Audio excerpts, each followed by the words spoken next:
Flat নির্মাণের ক্ষেত্রে বেআইনিভাবে এবং প্রতারণার অভিযোগ উঠল। ঘটনাটা ঘটেছে আগরতলার উত্তর বাধারঘাটের স্বামী বিবেকানন্দ ক্লাব সংলগ্ন এলাকায়। অভিযোগের তীর বৈষ্ণবী এসকে রেসিডেন্সি নামক ডেভেলপারের বিরুদ্ধে।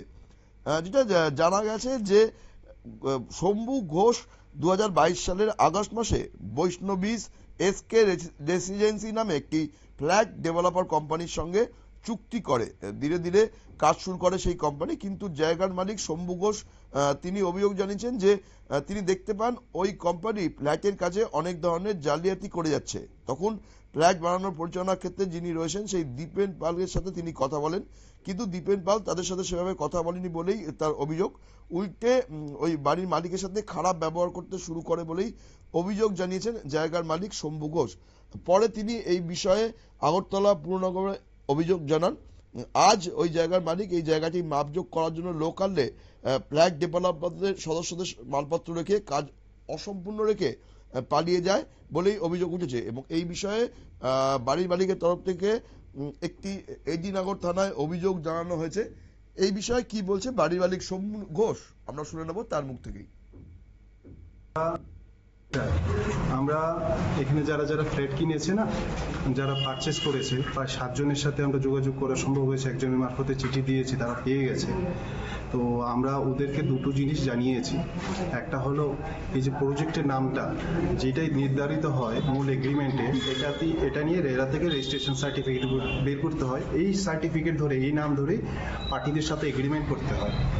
আমাদের সাথে দাদা সেই নামটাই সে জালিয়াতি করেছে। সে অন্য নামে রেরা থেকে এখানকার রেজিস্ট্রেশন সার্টিফিকেট বেরি করেছে। আমাদের নামে মূল এগ্রিমেন্ট এক নামে, সে রেজিস্ট্রেশন সার্টিফিকেট বেরি করেছে অন্য নামে। এটা একটা বড় জালিয়াতি কাজ। সে এখন এটা সেইভাবেই আছে। আরেকটা হলো আমাদের মিউনিসিপ্যালিটি প্ল্যান ওয়াইজ কাজ হয়নি। পুরো মিউনিসিপ্যালিটি প্ল্যানের কোনো রকমের কাজ করেনি। সেটা আমরা যে পারচেজার যারা ফ্ল্যাট পারচেস করেছে তাদের সবাইকে আমরা চিঠি মারফত জানিয়েছি এবং বলছি যে আপনারা ইন্সপেকশন করুন রেরার অফিসে গিয়ে বা মিউনিসিপ্যালিটি গিয়ে, যে আমাদের যে দুটো দাবি করেছি দাবিগুলো জাস্টিফাই করুন যে এটা ঠিক করেছে কিনা। তো তারা আমাদেরকে জানাবে হয়তো 2-3 দিনের মধ্যে। তারা ইন্সপেকশন করার পর তাদেরকে চিঠি দেওয়া হয়েছে।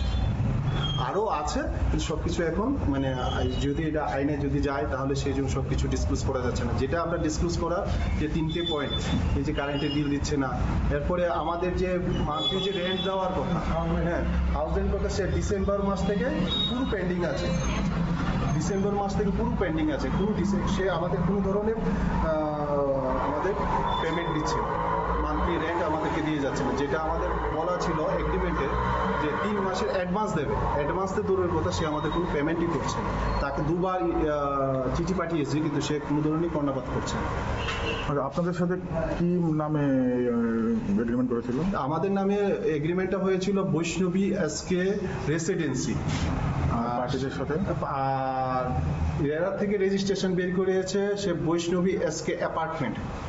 আর আইনগত বশত আপনাকে বৈষ্ণবী এসকে অ্যাপার্টমেন্টেই নামে এগ্রিমেন্ট করতে হবে, কারণ রেরা থেকে যে সার্টিফিকেটটা বেরিয়েছে। আর দ্বিতীয়ত কথা হলো সে বৈষ্ণবী এসকে রেসিডেন্সি যে নামটা পরিবর্তন করেছে, কেন করেছো তার থেকে রেজিস্ট্রেশন সার্টিফিকেট, এটা আমার অধিকার হয়, যে আমার পাওয়া অধিকার। তাকে না হলেও আমরা শুনে এলাম বাড়ির মালিকের বক্তব্য। তিনি জানান যে একাধিক জালিয়াতি করেছে ডেভেলপার সংস্থা, পাশাপাশি তাকে যে টাকা দেওয়ার কথা ছিল সেই টাকাও ঠিকঠাক দেননি। এর ফলে তিনি এডিনগর থানার দ্বারস্থ হয়েছে। এখন দেখার যে প্রশাসন এই বিষয়ে কি ব্যবস্থা নেয়। নজর রাখবো পরবর্তী সংবাদের দিকে। তার আগে নিয়ে নেব ছোট্ট বিজ্ঞাপন বিরতি।